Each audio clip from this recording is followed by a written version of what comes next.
Hello students, आज हम discuss करेंगे एक बहुत इम्पॉर्टेंट टॉपिक पर जो कि आपका 2 मार्क्स का बोर्ड एग्ज़ाम में आएगा। 2 मार्क्स का 100% बोर्ड एग्ज़ाम में आएगा आपका। ठीक है, तो क्वेश्चन है हमारे पास यही क्वेश्चन आएगा, बस यहाँ पे नंबर चेंज हो सकता है। ठीक, तो मैं यहाँ पर आपको आज बताता हूँ क्वेश्चन। ठीक, प्रूव दैट √2 यानी कि √2 इज़ एन इरेशनल नंबर। ठीक है, हमने रैशनल की डेफिनेशन और इरेशनल की डेफिनेशन पढ़ी थी, तो उसमें था कि रूट के जो नंबर होते हैं इरेशनल होते हैं। तो हम जानते हैं इसको कि ये इरेशनल होता है, बट हमें कहना कि प्रूव करके दिखाना कि ये नंबर इरेशनल है। ठीक, तो देखिए, जब हमें इसको प्रूव करके दिखाना तो हम कैसे कहें कि इरेशनल है। एक सिंपल सा एग्जांपल देता हूँ, जैसे कि मान लो ये क्या है, ये पेन समझ के एज्यूम कर लो कि पेन है ये। ठीक है, कुछ देर के लिए, और पहले भी हमें पता है ये पेन है क्योंकि ये इंक से चलता है। बहरहाल ये मार्कर है, लेकिन हम इसको एज्यूम कर लेते हैं कि पेन है। ठीक है, कोई चीज़ अगर पेन है और हमें पहले से पता है और वो कहता है कि सामने वाला कि हमें प्रूव करके दिखाओ कि ये पेन है, तो कोई चीज़ पेन है तो हम एज्यूम कर लेते हैं कि वो पेन नहीं है। ठीक, भाई हमें पता है पेन है, फिर भी हमें प्रूव करना है, तो उसका उल्टा कंट्राडिक्ट करते हैं उसको। हम मान लेते हैं कि वो पेन है ही नहीं, हम मान लेते हैं कि वो पेंसिल है, ये चीज़ पेंसिल है। अगर ये पेंसिल है तो मैं इससे लिखूँगा तो जो इरेजर आता है, इरेजर से ये इरेज हो जाएगी। क्योंकि जब ये पेन है और हमने इसको पेंसिल मान लिया, और अगर मैं इसको लिख दूं तो पेन इरेजर से इरेज होता नहीं है, तो एक प्रूफ हो गया ना मेरे पास कि देखिए भाई ये पेन है, क्योंकि मैंने इससे लिखा तो इरेजर से इरेज नहीं हो रहा। अगर ये पेंसिल होता तो इरेजर से साफ हो जाता। तो एक कंट्रडिक्शन मिल गया कि नहीं मिल गया, एक मतलब कि विरोध करने वाली बात मिल गई। तो ऐसे ही मुझे पता है कि ये इरेशनल नंबर है, लेकिन फिर भी मैं बताऊं कैसे कि ये इरेशनल नंबर है। तो मैं एक काम करता हूँ, इसको रैशनल मान लेता हूँ। ठीक, तो इसके सॉल्यूशन में देखते हैं। Let us assume that √2 is a rational number. ठीक है, चूंकि बेटा रैशनल नंबर है तो रैशनल नंबर कैसे होते हैं, P/Q के फॉर्म के। Is of the form P/Q, Q is not equal to 0 where PQ are coprime. ठीक है, देखो हमने इसको रैशनल मान लिया। ठीक, कैसे मान लिया इसको, रैशनल है तो रैशनल कैसे फॉर्म का होता है, PQ के फॉर्म का, denominator not equal to 0। Rational की डेफिनेशन यही होती है ना, क्योंकि ये जब रैशनल है तो रैशनल की डेफिनेशन तो मानेगा ना। और PQ कैसे होता है, कोप्राइम। कोप्राइम का मतलब मैंने बताया था आपको, कोप्राइम का मतलब जो किसी के टेबल में कटे ना। जैसे कि मान लो ये है 15 और मान लेते हैं यहाँ पर 16। ठीक, ये दोनों कोप्राइम नंबर है, चूंकि ये किसी से नहीं कट रहे हैं, ये P है और ये Q है, PQR कोप्राइम। तो ये रैशनल नंबर हो गया, ये किसी से आपस में कैंसिल नहीं हो रहे, इसलिए इनको कोप्राइम बोला जाता है। ठीक, अब हमने इसको रैशनल माना तो ये रैशनल की तरह लिखा जा सकता है। लो भाई, लिख दिया मैंने रैशनल की तरह। इसके नीचे 1 लगा लो, क्रॉस मल्टीप्लाई कर दो। P/1 is equal to √2 × Q। Root हटाने के लिए क्या करते हैं हम, स्क्वायर बोथ साइड, क्योंकि रूट के नंबर कभी रैशनल हो नहीं सकते, तो मैं रूट हटा दे रहा हूँ। ठीक, स्क्वायर करोगे तो क्या हो जाएगा, P², इधर रूट हट जाएगा तो ये 2Q²। ये 2 मल्टीप्लाई में इधर आके कहाँ जाएगा, डिवाइड में। ठीक, here P² is divisible by 2। यहाँ पे देखो P² 2 से डिविजिबल है, therefore P is divisible by 2। तो P भी 2 से डिविजिबल होगा। क्योंकि P 2 से डिविजिबल होगा, डिविजिबल होने का मतलब P में 2 का डिवाइड हो जाएगा। तो P में अगर 2 का डिवाइड हो जाएगा तो P 2 का मल्टीपल होगा, P 2 का गुणन होगा, तभी तो डिवाइड हो जाएगा। Put P is equal to 2C। देखो मैं यहाँ पे बता देता हूँ, मैं कह रहा हूँ P 2 का डिवाइड होगा तो P की वैल्यू क्या होगी, P की वैल्यू समथिंग टाइप 2 होगी। ठीक, जैसे मान लो 14 है, 2 का डिविजिबल है तो 2 के टेबल में 7 बार में आ रहा है। 20 है, 2 का डिविजिबल है तो 10 बार में आ रहा है। 22 है, 2 का डिविजिबल है तो 11 बार में आ रहा है ना। कोई भी नंबर आप ले लो, 6 ले लेता हूँ, 2 के टेबल में 3 बार में आ रहा है। तो कोई भी नंबर, ये सारे नंबर 2 से डिविजिबल हैं, तो 2 के टेबल में तो कितनी बार में आ रहे हैं ना। क्योंकि हमारे पास यहाँ पे नंबर P है और हमें पता नहीं है, तो P तो अगर 2 के टेबल में डिविजिबल है तो 2 के टेबल में किसी न किसी बार में तो आएगा कि नहीं आएगा। तो इसलिए मैं P की जगह पे 2C लिख देता हूँ। क्यों लिख दिया मैंने, क्योंकि P इज डिविजिबल बाई 2। तो p की जगह 2c पुट कर दो, ठीक है, यहाँ से आपको क्लियर हुआ होगा।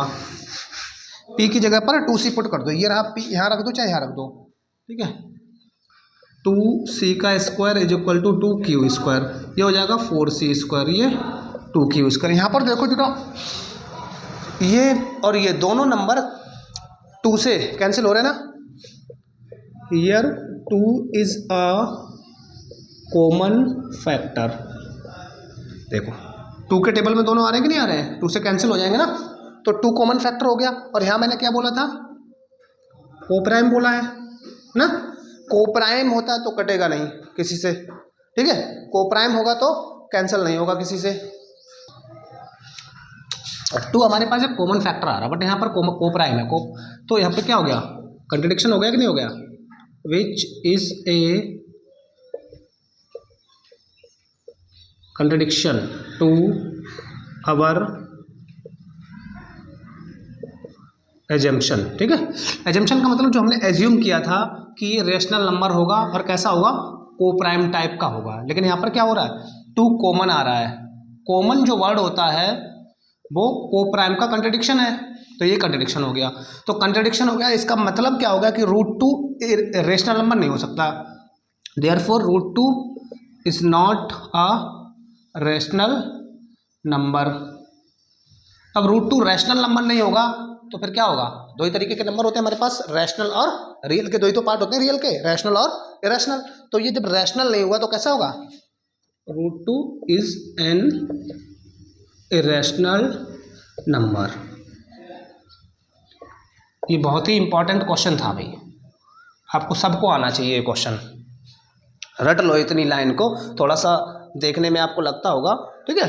तो मैंने यहाँ पर थोड़ा एक्सप्लेनेशन दी थी यहाँ पर कि यहाँ पर p is equal to 2c क्यों पुट किया, क्योंकि p जो है 2 से डिविजिबल है, तो डिविजिबल है तो कोई चीज़ किसी से डिविजिबल होती है तो उसका मल्टीपल भी होती है, ठीक। इसी तरीके से आप यहाँ पर सेल्फ में क्वेश्चन करेंगे √3 के लिए, √5 के लिए, √7 के लिए और √11 के लिए, ये 4 क्वेश्चन आप होमवर्क में करेंगे, ठीक है। मैं एक और दूसरा टाइप है, उस टाइप का भी क्वेश्चन को थोड़ा शॉर्ट करने का तरीका वो भी बता देता हूँ आपको, ठीक। नेक्स्ट क्वेश्चन है हमारे पास 5 minus root, prove that 5 minus root, सिद्ध कीजिए कि 5 माइनस √3 एक अपरिमेय संख्या है, यानी इरेशनल नंबर। इरेशनल का मतलब क्या होता है, अपरिमेय, आप सब जानते होंगे, ठीक है। तो देखो फिर से हमें वही बात करनी, late us assume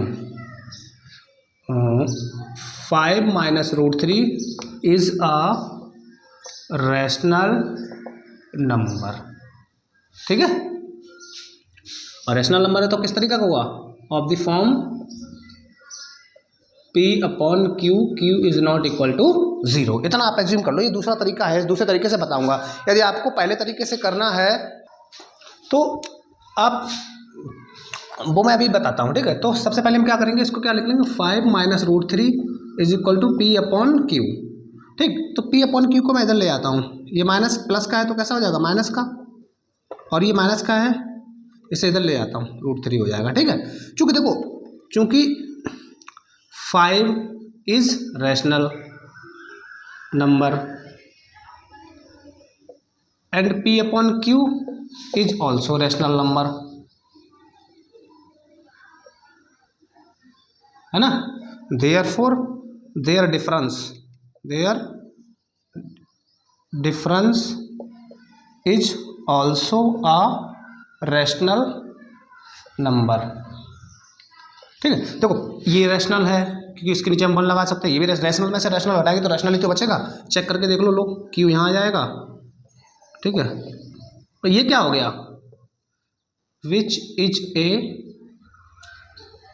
is a contradiction, देखो बहुत छोटा हो जाएगा कंट्रडिक्शन। क्या कंट्रडिक्शन हो गया, here √3 is an irrational number, है ना। देखो एक तरफ आ रहा इरेशनल नंबर और एक तरफ आ रहा रेशनल नंबर, और बीच में क्या आ रहा है, इक्वल टू का साइन। तो एक रेशनल नंबर एक इरेशनल नंबर के इक्वल क्या पॉसिबल है, ये तो फॉल्स स्टेटमेंट हो गया कि नहीं हो गया, ये कैसा स्टेटमेंट हो गया, फॉल्स हो गया। भाई कोई रेशनल नंबर किसी इरेशनल नंबर के इक्वल तो आ ही नहीं सकता कभी, चूंकि हमने इस 5 की वजह से इसको रैशनल मान लिया, अब हम क्या करेंगे, कंट्रडिक्शन हमें मिल ही गया, तो देयरफॉर अगर ये इरेशनल है तो ये इसको इरेशनल कर देगा, ठीक। तो देयरफॉर लिख दो, देयरफॉर बस इतने स्टेटमेंट से आपका क्वेश्चन प्रूव हो जाएगा, इससे आपको फुल मार्क्स मिल जाएंगे, ठीक है। Here √3 is an irrational number, ठीक है। Therefore 5 minus √3 is also an irrational number. एक तो मेथड ये हो गया, ये देखो थोड़ा इजी मेथड आपको लगा हुआ, थोड़ा शॉर्ट फॉर्म में, इसमें भी 2 मार्क्स मिल जाएंगे अगर ऐसा क्वेश्चन आता है। यहाँ प्लस हो तो प्लस लगा लो, माइनस हो तो माइनस लगा लो, ठीक। ऐसे ही क्वेश्चन मैं यहाँ पे और लिख के दे देता हूँ आपको, आप ट्राई कर सकते हैं इन क्वेश्चन को। जैसे मैंने लिख दिया 5 प्लस √3 √5 माइनस 2 रूट का 11 प्लस 5, ये कोई सा भी क्वेश्चन है, इन सबको आप लिख के देखो इसी फॉर्मेट में, ठीक। तो ये बहुत इजी मेथड था। अगर मैं इसी क्वेश्चन को, किसी को ये चीज़ नहीं पसंद है, पहला वाला अगर किसी को समझ में आ गया, पहला वाला पार्ट, ठीक है, तो पहला वाला अगर मान लो √3 सिर्फ आता तो पहले वाले तरीके से करोगे। अब मान लो किसी को फर्स्ट वाला मेथड समझ में आ गया, तो वो क्या करेगा, यहाँ पे लेकर लेट अस अज्यूम, इसको हटा देगा, √3 इज एन रेशनल नंबर, पूरा √3 को √2 पहले क्वेश्चन की तरह पूरा सेम प्रूव कर दो लास्ट तक, और लास्ट में एक लाइन लिख दो, therefore this is also a rational number, because rational से इरेशनल का सम किया जाए या डिफरेंस किया जाए या प्रोडक्ट किया जाए, ठीक है, आंसर इरेशनल ही आता है, ठीक। ये प्रॉपर्टी होती है। क्या करोगे, पूरे क्वेश्चन में से सिर्फ इतने पार्ट को आप प्रूव कर दो एज ए क्वेश्चन नंबर 1 की तरह, फिर आप लास्ट में ये वाली लाइन लिख दो, तो भी आपका सही जाएगा, 2 मार्क्स तो भी मिलेंगे। अगर आप इस तरीके से थोड़ा सा मेथड चेंज करके 2-3 लाइनें ये और ऐड करके लिख सकते हो, तो भी आपको 2 मार्क्स पूरे मिलेंगे। तो हमारे पास 2 तरीके के क्वेश्चन हो गए, फर्स्ट और सेकंड। इसमें यहाँ पे प्लस भी लगा हो सकता है, माइनस भी लगा हो सकता है, ठीक। एक और तरीका है, उसको भी मैं थोड़ा सा चेंज करके नया क्वेश्चन और लाके दिखाता हूँ आपको। 4 तरीके का हमारे पास क्वेश्चन है, इन्हीं में से एक क्वेश्चन आपको बोर्ड एग्जाम में जरूर मिलेगा देखने के लिए। क्वेश्चन हमारे पास, prove that 3√2 is an irrational number, तो लिख लेते हैं, let us assume 3√2 is a rational number, ठीक है। ये लाइन याद करनी पड़ेगी, इसके बिना एज्यूम नहीं करोगे तो कंट्रडिक्शन कहाँ से ले आओगे, तो मार्क्स नहीं मिलेंगे, ध्यान रखना, पहली लाइन नहीं लिखी तो। Let us assume √3 is an irrational number of the form P/Q, Q is not equal to 0 and P, Q are O prime, ठीक है। तो हमारे पास क्या हो गया, 3√2 इज इक्वल टू P/Q हो गया, ठीक। ये 3 मल्टीप्लाई में इधर जाके हम भेज दें तो क्या हो जाएगा, बोलो बोलो, 3 मल्टीप्लाई तो इधर आके क्या हो जाएगा, डिवाइड में, √2 इज इक्वल टू P/3Q। अब देख लो, here P/3Q is a rational part है ना, rational number, but we know है ना, √2 इज एन इरेशनल नंबर, क्योंकि भैया रूट का नंबर तो हम जानते हैं इरेशनल होता है ना, ये इरेशनल है, ये रैशनल है, this is a contradiction, this is a DICTION contradiction to our assumption, ठीक है। एजम्पशन क्या था हमारा, कि ये रैशनल है, लेकिन यहाँ पर देखो एक पार्ट रैशनल है, एक पार्ट इरेशनल है, क्या दोनों स्टेटमेंट यहाँ पर इक्वालिटी डाल सकते हैं, रैशनल इरेशनल के इक्वल नहीं आ सकता ना, यहाँ पर ये क्या हो रहा है, कंट्रडिक्शन हो रहा है। तो देयरफॉर सीधी लाइन लिख दो, 3√2 इज एन इरेशनल नंबर, ठीक है। इस तरीके से हम इस क्वेश्चन को लिख सकते हैं। यहाँ पर कोई और भी नंबर हो सकता है इसके जैसा मल्टीपल, लाइक आप खुद से ट्राई करेंगे, 7√3, ठीक है, 11√2, 5√7, ये क्वेश्चन आप खुद से ट्राई करना, ठीक है, होमवर्क है आपके लिए ये, ठीक। एक आप 2 मार्क्स ले ही आएंगे इसमें से, देखो 2 मार्क्स का ये क्वेश्चन होगा, 1 नंबर का, अभी तक मैंने इससे पहले जो भी पढ़ाया उसमें से 1 नंबर का MCQ आएगा, LCM SCF का कुछ भी आ सकता है, कभी कभी क्या होता है 2 मार्क्स का भी आ जाता है, ठीक। तो 3 to 4 मार्क्स, 2 नंबर का ये फिक्स क्वेश्चन है, फिक्स आएगा ही आएगा 2 नंबर का, ये क्वेश्चन नंबर 1, 2 या ये क्वेश्चन नंबर 3 था शायद, ठीक है। एक क्वेश्चन और बता रहा हूँ, बस चैप्टर ओवर हो जाएगा हमारा, इससे बाहर एक भी क्वेश्चन नहीं आएगा। एक क्वेश्चन और देख लो,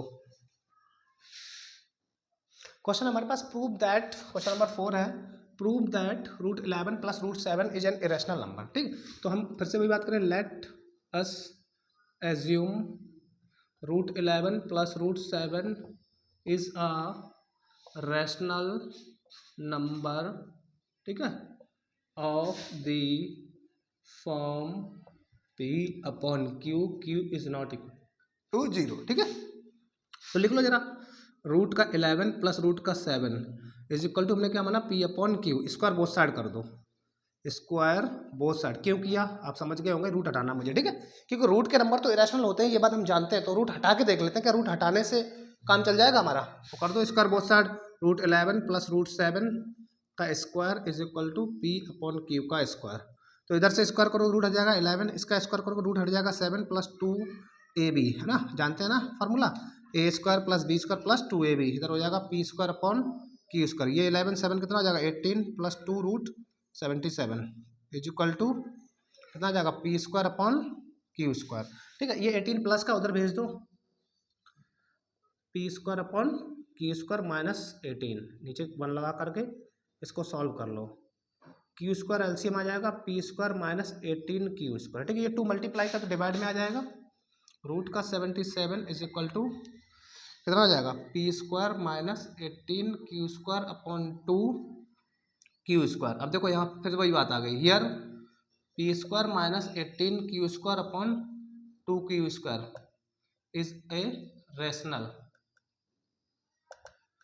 है ना, यहाँ पर ये रेशनल नंबर हो गया, ये वाला पार्ट कैसा हो गया rational, but we know root का 77 इज एन इरेशनल नंबर, ठीक है।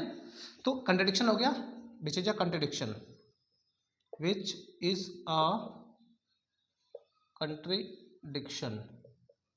कंट्रडिक्शन क्या हो गया, एक तरफ का इरेशनल है और एक तरफ का रैशनल है, ठीक है। तो एक रैशनल पार्ट एक इरेशनल, देखो पी क्यू रैशनल था, ठीक है, ये 11 भी रैशनल है, 18 रैशनल है, 2 रैशनल है, तो रैशनल रैशनल एक तरफ हो रहे हैं, तो रैशनल रैशनल को ऐड सब्ट्रैक्ट किया जाए तो वो रैशनल ही रहता है। तो रैशनल एक हिस्सा हो गया रैशनल का, एक हिस्सा हो गया इरेशनल का, तो दोनों बराबर नहीं हो सकते, जैसा कि हम जानते हैं रैशनल वाला सेक्शन इरेशनल वाले के कभी इक्वल नहीं हो सकता, क्योंकि ये दोनों अलग अलग टाइप के नंबर होते हैं, तो ये हमारे पॉसिबल है नहीं ये वाली सिचुएशन। तो ये इरेशनल है, ये रैशनल है, तो इसका मतलब रैशनल कभी भी इरेशनल के साथ अगर आ रहा है तो वो इरेशनल हो जाता है। तो यहाँ पे लिख दें देयरफॉर रूट का 11 प्लस रूट का 7 इज एन इरेशनल नंबर, ठीक है। इससे आपको 2 मार्क्स मिल जाएंगे। यहाँ पर क्वेश्चन और भी आप होमवर्क में ट्राई कर सकते हैं, कुछ भी नंबर ले लो, 7 + 5, ठीक है, एक और क्वेश्चन ले लो 18 + 13, ठीक है।